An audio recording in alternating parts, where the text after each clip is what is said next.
The call came just after midnight, the kind that splits the quiet in half. My house was still, the kind of stillness you earn after years of noise. The cinnamon candle on the counter flickered against the pale walls, a lemon tart cooled beside it, and the last notes of soft jazz sighed from the radio. You learn with age that nothing urgent after dark is ever good news. Still, I answered. The screen glowed with a name I hadn't seen in years, La Merle Brasserie. Ma'am. A man's voice came through, low but steady, pots clattering somewhere behind him. I'm the head chef. I cooked your ex-husband's wedding. Please, don't tell Michael. You need to see this tonight. For a moment, all I heard was the hum of the refrigerator and the faint ticking of the clock. The candle's flame bent sideways as if listening. Is someone hurt? I asked, my voice quieter than I expected. No, ma'am, he said. But you need to come, please. Before I tell you what happened next, let me say thank you. If you're here listening, it means more than you think. Some stories don't just live in memory, they stay alive until you share them. So, grab your tea, settle in. This one needs a calm heart. I'm Patricia Logan, 68 years old. I used to run a small but well-known catering company, Logan & Co., before I decided peace was worth more than profit. I was married to Michael for 41 years. We built homes, menus, and reputations together until one day he said he wanted to feel young again. The last thing I saw before he walked out was his reflection in the kitchen window, smiling, free, already gone. 1 month ago he remarried. Her name is Clara, event planner, younger, sharper, the type who laughs too loud in restaurants and never eats what she orders. Their wedding made the society pages lanterns, champagne fountains, imported lilies, everything perfect down to the last candle. I didn't attend, of course. When you've been replaced, it's best not to linger near the new wallpaper. That night, before the call, I'd been testing a new lemon tart recipe, a small rebellion against old habits. The smell of citrus had just started to fill the kitchen when the phone rang. Now the tart sat cooling, untouched, its sweetness gone stale. I slipped on my cardigan, grabbed my keys, and stepped out into the kind of night that feels hollow before it feels cold. The streets were empty, the city asleep, its lights stretching like ribbons over rain-damp asphalt.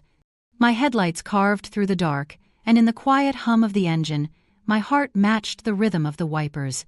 There's a certain dignity in driving alone at midnight. No one to ask where you're going or why you haven't moved on. Just the road, the rain, and whatever truth waits at the end of it. When I pulled up to La Merle, the building glowed faintly against the fog. The front doors were locked, but the side entrance opened with a soft click. The smell of roasted thyme, old wine, and lemon butter lingered in the air, a scent that always feels half like memory, half like ghost. Inside, the kitchen slept under the dim security lights. Copper pans hung like silent witnesses.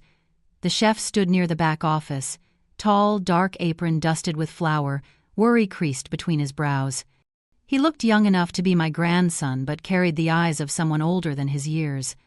"Thank you for coming," he said, locking the door behind me. His voice was calm, but his hands betrayed a tremor. I didn't know who else to call. "What is this about?" I asked. He motioned toward a small desk with a laptop open and several folders spread out. "Start here." The footage was from the wedding. The reception hall glowed gold and white, every detail meticulous, just like Clara would plan it. At 8:12 p.m., I watched her leave the head table, smile flawless, gown whispering across the marble floor. She kissed Michael's cheek and disappeared behind the service door that led toward the kitchen. Another camera caught her in the corridor, phone pressed to her ear. Her voice was low, but the chef had pulled the audio, boosted it just enough for me to hear fragments. Invoice must say curation fee, not finders. Yes, use the Patricia list. It looks legitimate. The room tilted slightly around me. My name, my work, used like a costume for a lie. The chef turned the monitor toward me.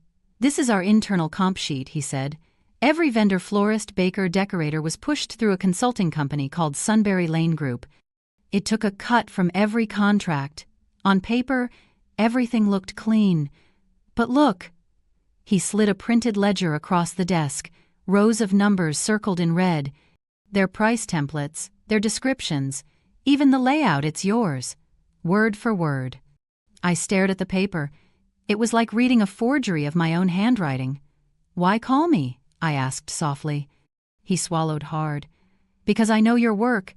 I trained under one of your old sous chefs. I'd recognize your phrasing anywhere and… He hesitated, then pushed another document forward. My aunt. She's 74, widowed. She hired Sunbury Lane to cater a scholarship dinner for her late husband's foundation. They promised discounts, said they had ties to your company. The money vanished. When I checked the account, it matched the one used for your ex-husband's wedding. I sat back, fingers resting on the cool edge of the counter. The kitchen clock ticked, each second a soft hammer against the quiet. They were about to steal my name, I said, half to myself. He nodded. Yes, ma'am. And from what I can tell, they plan to use it again. You were next on the list. For a long moment, neither of us spoke. The copper pans gleamed above us, catching the faint yellow of the light like polished eyes. I thought of all the years I'd spent building something honest, every cake, every menu, every event where reputation was worth more than gold. And now my name was currency for someone else's greed. I finally looked at him. All right, I said, my voice steady. We do this properly. No scenes, no shouting, receipts. He exhaled, relief softening his shoulders. I stood, buttoned my coat, and reached for my purse. As I walked out, the smell of time followed me, sharp and familiar, clinging to my sleeves like memory refusing to fade. By the time I reached the door, I already knew whatever came next. My silence was over. I left the restaurant with the scent of time and betrayal on my sleeve, knowing midnight had ended my quiet. Morning came gray and hushed, the kind of light that makes a house look like it is holding its breath. I brewed ginger tea and spread the chef's printouts across my dining table, rows of numbers, vendor names, delivery windows, comped tastings, each line a neat thread waiting to be pulled. I put on my glasses and did what I've always done when the world tilts. I organized it back to truth. I built a timeline, inquiries, deposits, adjustments, the moment the ledger bends to make room for a fee that did not exist until someone invented it. Sunbury Lane Group. Clean font, careful spacing, false legitimacy. I recognized pieces of my own old packages rewritten like stage directions, change the order of the words, dull the edge of the phrasing, hope no one notices the bones. By 8, I called 3 former clients. All older, all refined. The type of patrons who know the difference between peonies and ranunculus and still ask about price because they remember what money costs to make. Each had a similar story, a referral from an industry consultant promising savings, invoices that called a surcharge by a softer name, a suggestion that the standards we built at Logan & Co. lived on under new stewardship. They spoke my name with the trust they saved for anniversaries and memorials. It tightened my throat. When they apologized for bothering me with silly numbers, I told them they had done the bravest thing a person can do: ask a reasonable question and wait for a real answer. There is a moment when you stop being shocked and start being useful. I reached for my address book and turned to a card I hadn't touched in years. Detective Amelia Ruiz. Financial crimes. I had fed her and her team for a charity gala once. Her late partner loved my thyme-roasted carrots and asked for seconds. I dialed. She picked up on the second ring. Amelia, I said. It's Patricia Logan. I'm calling about a thing that smells wrong. It's been a long time, she said, warmth landing first, then the professional click-in. What have you got? I told her about the midnight call, the footage, the ledgers, the way my name was used as silk for someone else's hands. She didn't interrupt. When I finished, she asked one question. Can you get her to explain, in plain words, how the money moves? I can, I said. Then we can stand in the hallway. After we hung up, I drove back to Le Merle to meet the chef in the soft lull before lunch prep. He had not slept. A clean apron, restless hands. I laid out a small plan on a notepad. We would give the new Mrs. Logan a stage where she felt safe, admired, and slightly superior. We would ask questions that sounded like compliments. We would not perform anger where proof would do. He nodded, jaw tight, and told me he would make sure the private tasting room's cameras worked and the office door hinges did not squeal. At noon, I called the maitre d' and asked for a family luncheon tasting just 6 guests, refined and discreet. I did not ask for Clara directly. I said, "We want to use whoever coordinated the Logan wedding, whoever made that seamless experience possible." The maitre d' glowed through the phone. "You are in good hands," she said. "She's marvelous about aligning vendors. I'll set it up for tomorrow at 2. Tomorrow, good." I wanted enough time to be exact and not enough time for nerves to grow teeth. The rest of the day was made of small, sharp tasks. I printed 2 copies of everything: ledgers, invoices, the annotated timestamps.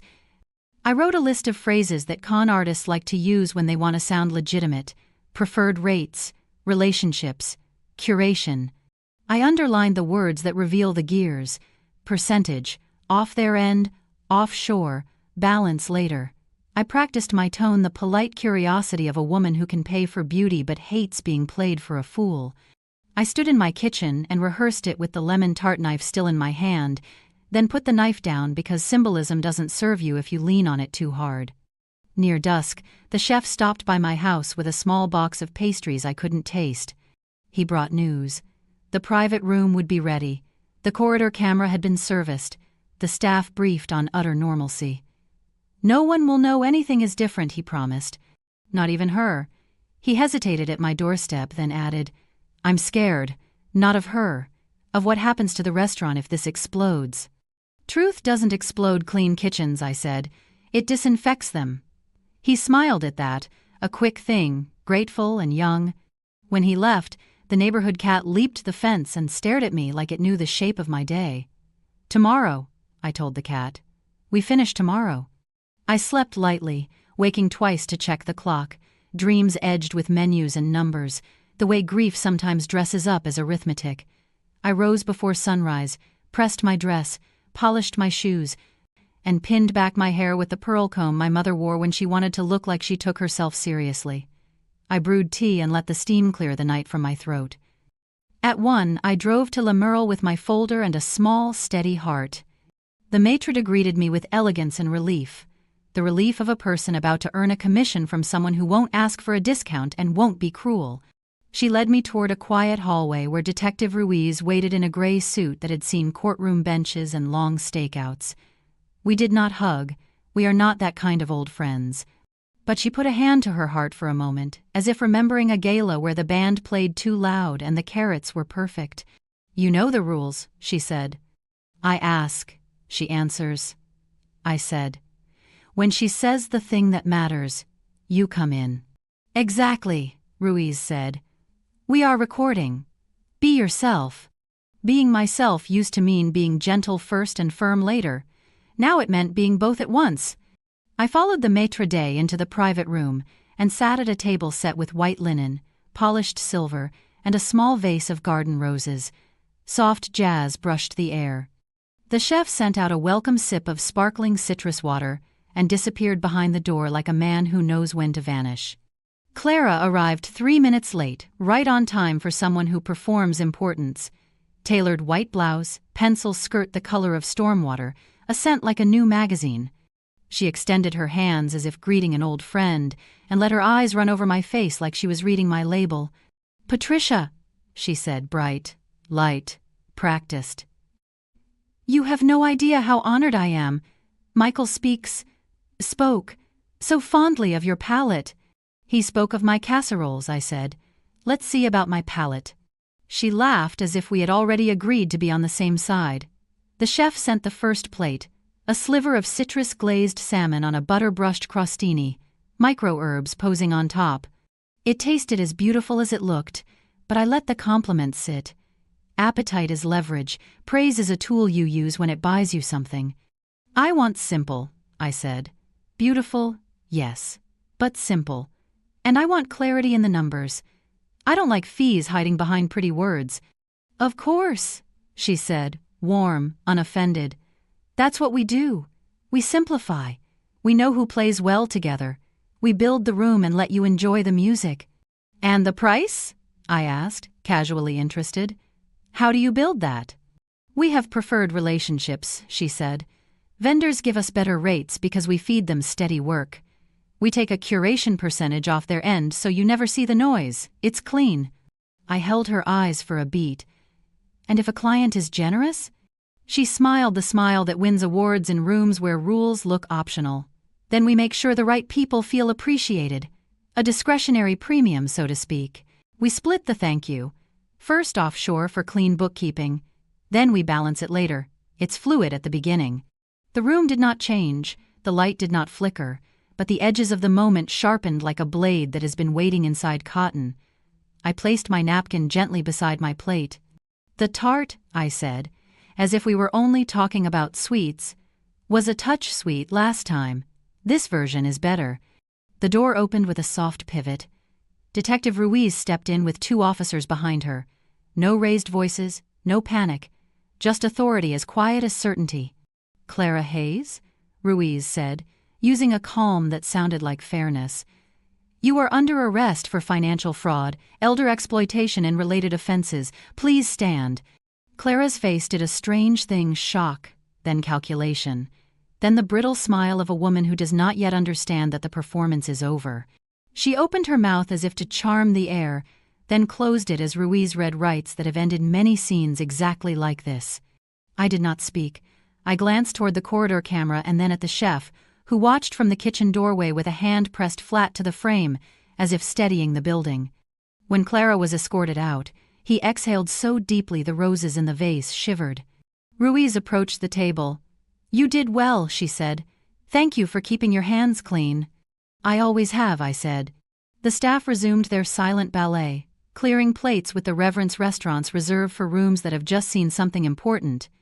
I asked for my copy of the ledger packet and tucked it into my purse.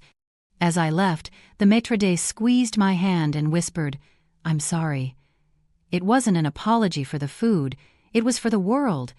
Outside, the afternoon had the clear light that comes after rain. I drove home without turning on the radio, letting the quiet fill the car in a way that did not feel empty. At my kitchen table I wrote 2 letters longhand because some words deserve ink. The first was to Michael. I kept it factual. I described the call, the footage, the tasting, the arrest. I did not write the word betrayal. I listed the clients whose names had come up in the ledgers and explained the restitution process Detective Ruiz outlined.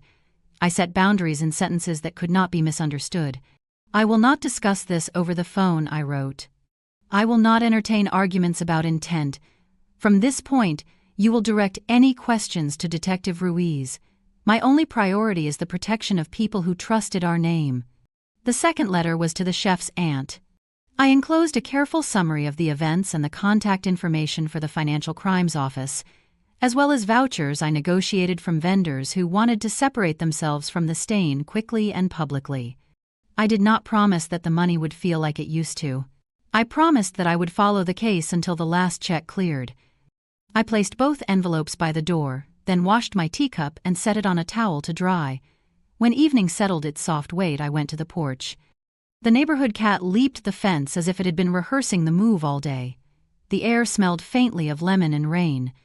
I thought about how quiet the arrest had been, how clean the moment felt when truth walked into a room and did not raise its voice. Silence isn't surrender, it is preparation.